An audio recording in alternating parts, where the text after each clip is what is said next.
Hi, my name's Ruth. I'm 29 years old and from the UK, and I decided to kind of make a channel and a bit of a vlog about my journey through considering weight loss surgery. So why would I want to consider weight loss surgery? Well, I've been overweight my entire life. Even as a child, I was quite an overweight child, and then when I turned adulthood, it just got worse and worse and worse. I've had mental health issues for quite a number of years, and I'm also diagnosed with ADHD, and none of these things help in trying to lose or maintain weight. Uh, Basically, you could probably say I'm a bit of a food addict. This year, well, next month, I'm turning 30, and it's kind of given me a bit of a kick up the bum to actually do something about my weight, because I know that the way I'm going right now, I may not actually see 40. So at the moment I weigh 20 stone 2 pounds, which is equivalent to 127 kilos, or 282 pounds depending on which system you're actually using. And my ideal weight would probably be around 10 stone. So obviously I'm quite a bit over. I'm actually the size of two people effectively right now. I've done pretty much every diet under the sun. I've done Slimming World, I've tried Weight Watchers, calorie counting, very low calorie meal replacement diets. If it's out there, I've probably done it. So yeah, I can lose the weight for a bit, like a lot of people, and then it just goes back on again, and a bit more, and a bit more, and a bit more. And if I gain the amount in my 30s as I have gained in my 20s, I will probably be immobile with multiple health difficulties before I make 40, if I even reach 40. So it's time for some drastic action, let's be honest. So that's pretty much why I want surgery. So I've been looking at the different possible options out there, and for people that don't know, most of the different options that are out there at the moment are the gastric band, the balloon, the sleeve gastrectomy, the mini bypass, and the RNY bypass. So I looked at all these different options to see what might actually work for me. So the band I pretty much took out straight away. Yes, it's been around a while, but actually when you do research, there are so many people having problems with the band and actually having to have revision surgery or having the band removed due to the issues they're having. So the next one, the balloon, well, to be honest, the balloon probably wouldn't work for me. It's more of a short-term solution. It's in for a short time and then it passes through, and I need something that's really a bit longer term, because this is something I know I'm going to be battling for the rest of my life. So looking at the next one then, the sleeve. Now the sleeve was pretty much my number one option when I started looking at this. It seemed like a good option because yes, you get the restriction, but you don't get the malabsorption. So you get less issues with things like vitamin deficiencies. You don't get something called dumping, which sounds really unpleasant, and basically just makes you really ill when you eat the wrong things. It just seemed like a decent option. So the mini gastric bypass then. Now, this is something that I wasn't initially considering. However, having had a bit of a consultation with the surgeon yesterday, he suggested that it might actually be my best option. So initially I wasn't really considering this because of the fact that it's not just restrictive, but because it takes away part of your intestines, it's also malabsorptive. I can't say that word. So which didn't appeal to me so much. Yes, it might give you better weight loss results, but then it's going to potentially give you more problems in the long run. And it also suggests you can get something called dumping. So dumping basically is where you eat the wrong food or something your body decides it doesn't like, and it decides to get rid of it very quickly. So like 20 to 30 minutes after you've eaten, you can get a fast heart rate, you can get vomiting, you can get diarrhea. It can make you feel really unwell. There's also the risk of hypoglycemia as well a couple of hours later if you eat something that's too sugary. And for me, I do a job where I don't get long breaks and I'm out driving around a lot of the time, and the idea of having that happen when I'm actually at work, it worries me about potentially, if I got an episode of this at work, I might put other people at risk, and that doesn't sit so well with me. So at first the mini gastric bypass was out, but I will talk a bit more about my deciding and my thoughts now later on in this video.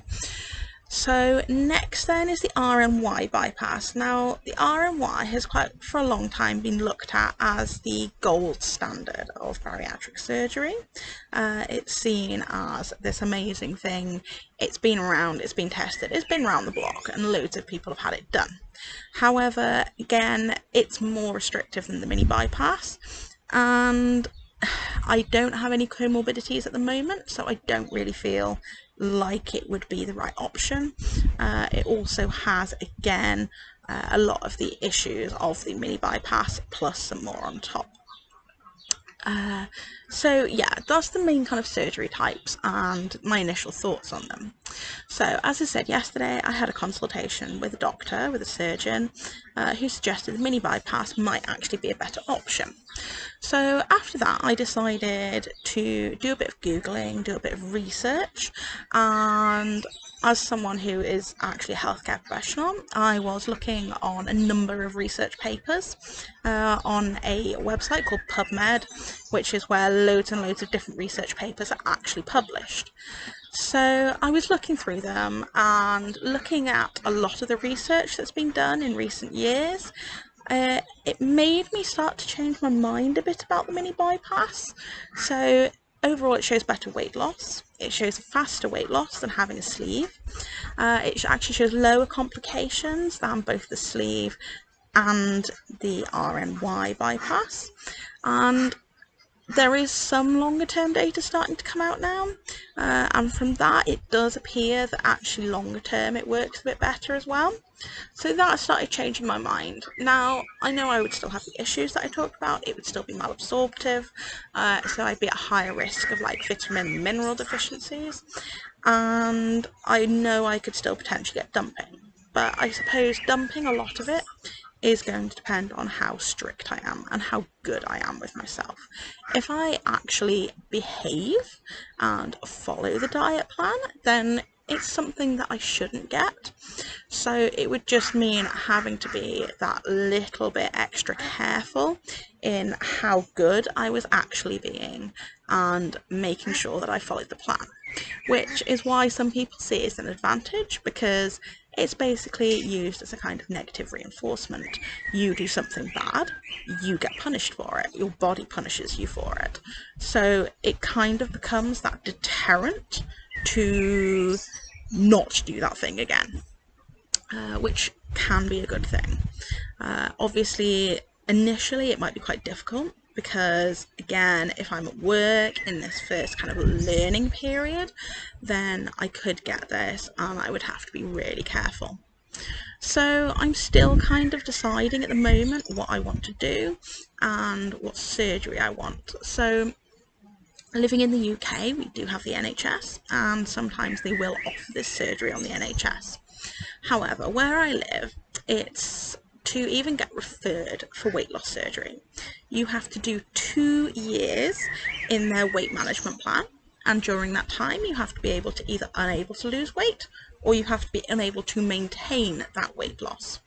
Now, I'm 30 years old, I don't have any kids, though it's something that I would like to consider in the future, and I know that at my current weight that's not going to be something that's viable, or at least if I did get pregnant, it would make me at a much higher risk of getting complications, things like gestational diabetes, and I don't want to put myself or any child that I have at risk of that.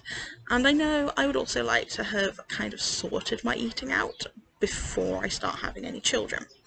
Now, at the age of 30, my biological clock is ticking. If I was to wait 2 years to do this plan before being referred, and then potentially another 2 years, say, before I actually got surgery, I could be looking at least 3-4 years, making me 34, 35 years old, before I was actually eligible for surgery. By the time I got to that point, if I was looking at getting pregnant, I'd be looking at being a bariatric patient.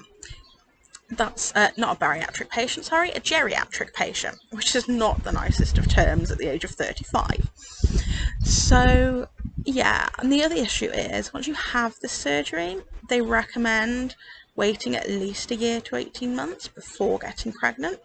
So even if you had the surgery at the age of 34, 35, you're looking at like 36, 37 potentially before even being able to get pregnant. So that's definitely a consideration for me in terms of considering actually paying for this privately. Now, with that, I've had some real concerns. I know my mental health has massively played into my weight. So for me, one of the things that's really important in actually choosing a private company is finding one that will offer me the psychological support that I know I'm going to need in this journey. So yeah, I know that if I don't get this psychological support, it won't work for me. I need that support. I need the way that I think to change to actually make this effective. So that was going to be a really big thing, and at the moment I've kind of been investigating 2 different companies, one that's a bit closer to home and one that's a bit closer to where my parents live. So they're both possible viabilities, or viable possibilities was probably a better way of saying that. So yeah, I had an appointment with one of the consultants yesterday from the company that's more local to me, and it went okay. However, so far, despite the fact that this company have got amazing reviews on Facebook groups that I've been looking at, they've, everyone's singing their praises, their reviews are really good. I've just not had the best vibe from them. I don't know what it is. Like the surgeon yesterday when we were having the consultation, he basically went, "Oh no, I've got to leave now. I've got other people to call," which did make me feel a bit like, oh well, you don't really have time to discuss something this major with me, and that did definitely put me off a bit. The other company then, I had a phone call today from their nutritionist. So what they like to do is they like to get you to talk to the nutritionist first, and then they'll get you to talk to the consultant. Now, a lot of the time these consultations would probably be done person to person, face to face. However, at the moment, because we have COVID-19 going on, that obviously can't happen, so they're all by telephone. So yeah, I had a conversation today with their nutritionist. She asked me loads and loads and loads of questions. I was actually on the phone longer to the nutritionist today than I was actually on the phone to the surgeon yesterday, which kind of says something to me in terms of how much they're willing to put in and how much time they're willing to put into you and into helping you. So yeah, that definitely did think about it a bit. She asked me loads and loads of questions that were relevant about my eating habits, so that obviously they could look and she can pass this on to the surgeon and he can use it to make the best decision. Whereas the guy yesterday basically asked me what's my weight, what's my height, do I have any other comorbidities, any other conditions caused or potentially worsened by my weight, and use that purely by itself to actually make the decision. Didn't ask me I wouldn't even say half, probably didn't ask me nearly any of the questions that I got asked by this nutritionist today, who was just brilliant in fairness. And then I've got a chat with the consultant tomorrow, again on the phone, so it'll be really interesting to see what he says and whether or not he kind of has that bit more of time of day for me. So yeah, that should be really good, and because the consultant I'm talking to next tomorrow is like one of the really top guys in the country. That should be pretty amazing. So hopefully he can give me loads of advice, just loads of information on what it is, because let's be honest, this is a major decision. It's not like surgery where you go in and you have something quickly, you know, like having a toenail removed. This is something that will literally, if I get this done, be a part of me for the rest of my life. I can't change it, I can't go back. You can, if you get the mini gastric bypass, get revision surgery, though apparently it's really complicated and they really don't like doing it. With the sleeve, physically you could not go back. They remove part of your stomach. It's gone from your body forever. So yeah, it should be quite interesting to have this conversation, and hopefully it will lead me towards making a better decision as to whether or not this is going to be the right path for me. You know, when I first started researching this, I was like 100% sure I want weight loss surgery. It's the right thing for me. Having had consultations, it has made me think a bit more about, is this the right thing for me? This is a major decision. You know, this would literally affect you for the rest of your life. But then being obese, like, the rest of my life might not be that long. You know, I'm in the morbidly obese category. I've been in the morbidly obese category for quite a long time. So yeah, it's a major decision, but it's a major decision that could literally be positively life-changing. I know there's risks. I know there's various different things that can affect this, that could go wrong. But then, you know, I've been watching loads of people's vlogs on YouTube because I actually think looking at different people's experiences is a really good way to learn. You can look on a website, it can tell you information, but it doesn't really tell you how that works in real life. And if you look on the websites of most of these companies, they're going to show their success stories. They're not going to show the ones that went wrong. They're not going to show people that have had complications a few years down the line or have started regaining, or where things just haven't gone basically perfectly. So looking at people's vlogs has been really useful because it kind of shows the struggles that people do actually go through after this surgery. And it makes you wonder, like, is this the right thing for me? Is it definitely the right thing for me? So yeah, it's been really useful, and it's something I'm going to keep looking at whilst I make my decision. Now obviously with coronavirus going on, at the moment none of these places are operating, so it might be a little while before I can actually have the surgery, but that might be a good thing as well, because it would give me longer to actually get my head around the issue and to actually save up money, because none of these surgeries are cheap. Now, yes, I could go abroad. I could get it for significantly cheaper if I go abroad. But again, as I said, psychological support and the nutritional support is something that's really important to me. And from looking at different companies, I wouldn't get that. I could get the procedure, I might get some aftercare support, but I'm not going to get support in anything close to what I can actually get over here in the UK. So yes, it's going to cost me a lot more money, but for me, that money for my health and for improving the rest of my life is worth it. The other consideration as well, as I said, between the different surgeries, so we've got the one that's close to me and the one that's close to my parents. The one that's close to my parents, which at the moment I have a better feel for, is actually more expensive than the one closer to me. By a few £1,000s, and obviously a few £1,000s is quite a lot of money. The only difference is their finance package that you can get is rather better than the one that's closer. So the one that's closer to me, they will offer you 6 months at 0% interest. So if I have to borrow a few £1,000s, like £3,000, £4,000, that's a lot to try and pay off in a year. Well, in 6 months, and after that their interest rates absolutely skyrocket. The other company will offer you, if you put down a 50% deposit, you can get 0% finance for an entire year. Now, it's still going to be really expensive to try and pay it, the other part that I would need to back in a year, but it's a lot more viable.